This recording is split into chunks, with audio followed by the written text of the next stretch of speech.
എല്ലാവരും ഇങ്ങോട്ട് നോക്കിൻ. പൃഥ്വിരാജ് അദ്ദേഹത്തിന്റെ രാഷ്ട്രീയം അതിൽ കലർത്തിയിരിക്കുന്നു. സായി കൃഷ്ണൻ എങ്ങനെയാണ് അതിനെ കാണുന്നത്? ഒരോളം സൃഷ്ടിക്കാൻ തന്നെയാണ് ഈ സദാശിവം വന്നിരിക്കുന്നത്. EN നന്ദകുമാർ എന്ന് പറഞ്ഞ വ്യക്തി ഈ സിനിമയുടെ ഈ ഒരു ട്രെയിലറോ ഒരു പോസ്റ്ററോ കണ്ടിട്ടുണ്ടെങ്കിൽ, ഇല്ലെങ്കിൽ അത്യാവശ്യം ലൂസിഫറിനെ കുറിച്ചിട്ട് ഇത്തിരിയെങ്കിലും പഠനം നടത്തിയിട്ടുണ്ടെങ്കിൽ, എന്റെ പൊന്നു വായി എന്നെ കുഴപ്പിക്കരുത്. ലൂസിഫറിൽ ഉണ്ടായിരുന്ന പൊളിറ്റിക്സ് എന്താണെന്നും എമ്പുരാൻ വരുമ്പോ അതിൽ കാണിക്കാൻ പോകുന്ന പൊളിറ്റിക്സ് എന്താണെന്നുള്ളതും ഇതിന്റെ ട്രെയിലർ ഇറങ്ങിയ സമയത്ത് അതിൽ കൃത്യമായിട്ട് ഉണ്ടായിരുന്നു സാർ. വക്കച്ചൻ ചേട്ടൻ ഇങ്ങനെ ചൂടാകേണ്ട യാതൊരു ആവശ്യമില്ല. ഇതൊക്കെ ഒരു സ്പോർട്സ്മാൻ സ്പിരിറ്റിൽ എടുക്കണ്ടേ? അപ്പൊ അത് കണ്ടിട്ട് നിങ്ങൾക്ക് മനസ്സിലായില്ല എന്നുള്ളത് നിങ്ങളുടെ പ്രശ്നമാണ്.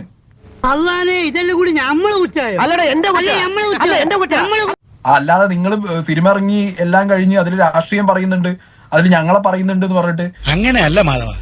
വേണ്ട, എനിക്കൊന്നും കേൾക്കണ്ട. ഇത് മറ്റേ പരിപാടിയാണ്. CID മ്യൂസിയലുണ്ടല്ലോ, ഇത് എന്നെയാ പറഞ്ഞെന്ന് പറഞ്ഞിട്ട് വരുന്നുണ്ടല്ലോ ജഗതി.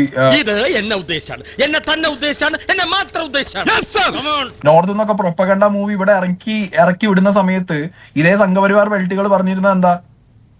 ഇതൊരു സിനിമയാണ്, സിനിമയായിട്ട് കാണണം, ക്രിയേറ്റീവ് സ്പേസ് ആണ്, സ്വാതന്ത്ര്യമില്ലേ എന്നുള്ള ചോദ്യങ്ങളൊക്കെ ചോദിക്കലുണ്ടല്ലോ.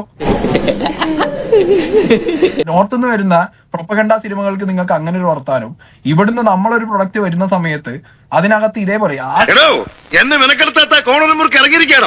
ആ സിനിമ ഞാൻ കണ്ടതാ രാവിലെ. അതിനകത്ത് മുഖ്യമന്ത്രിയെ അടക്കം പറയുന്ന പല എലമെന്റുകളും വളരെ പ്രത്യക്ഷത്തിൽ അതിൽ കാണുന്നുണ്ട്.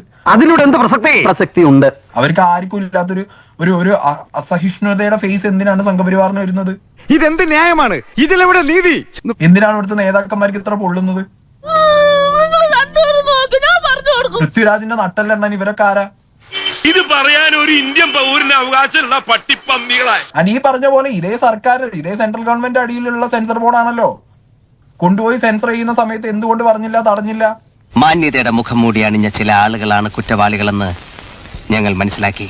അപ്പൊ ഇതൊക്കെ എന്ന് പറഞ്ഞു കഴിഞ്ഞാൽ ഒരു പ്രൊഡക്റ്റ് ഇറങ്ങുന്നു, ഒരു സിനിമയാണ്, സിനിമയായിട്ട് കാണുക. അത്രക്കുള്ള ബുദ്ധിയൊന്നും അതിനില്ലല്ലോ.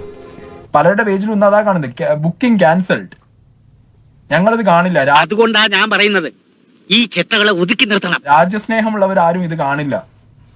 രാജ്യസ്നേഹം ഈ സിനിമയും തമ്മിൽ എന്ത് ബന്ധം? നമുക്ക് സമയം നമുക്ക് പോണ്ടേ? ഇല്ല, സമയമുണ്ട്, പറഞ്ഞതാ. ഗുജറാത്ത് കലാപം പറയുന്നു, ട്രെയിനിന്റെ കാര്യം പറയുന്നു. സാർ, ഈ എലമെന്റ് കൂട്ടി വായിച്ചത് നിങ്ങളല്ലേ? അതെ, ആ സമയത്ത് അന്നസറി ക്വസ്റ്റ്യൻസ് ചോദിക്കരുത്. അല്ലാതെ ഇത് എഴുതിയ മുരളി ഗോപിയോ ഇത് കാണിച്ചെന്ന് പൃഥ്വിരാജോ എവിടെയും പറഞ്ഞിട്ടില്ല ഇത് നിങ്ങളെ നേതാവാണെന്നുള്ളത്. ചിരിച്ചോ മനുഷ്യനോട് പ്രാന്ത് പിടിച്ചിരിക്കുമ്പോൾ അവന്റെ ഒരു തർക്കുത്തരം. അപ്പൊ ഏതോ വഴിക്ക് പോകുന്ന കിളീനെ ഏണി വെച്ച് പിടിച്ച് കയറിയിട്ട് എന്നാ ഞാനും ഉണ്ട് പറഞ്ഞിട്ട് ഏറെക്ക് പോകുന്ന അവസ്ഥയാണ് ഇപ്പൊ സംഘപരിവാർ ബെൽറ്റുകൾ കാണിച്ചുകൊണ്ടിരിക്കുന്നത്. ചപ്പാത്തി തിന്നാൻ വരുന്നതും പലകയുടെ വലിപ്പം അന്വേഷിക്കേണ്ട കാര്യമില്ല.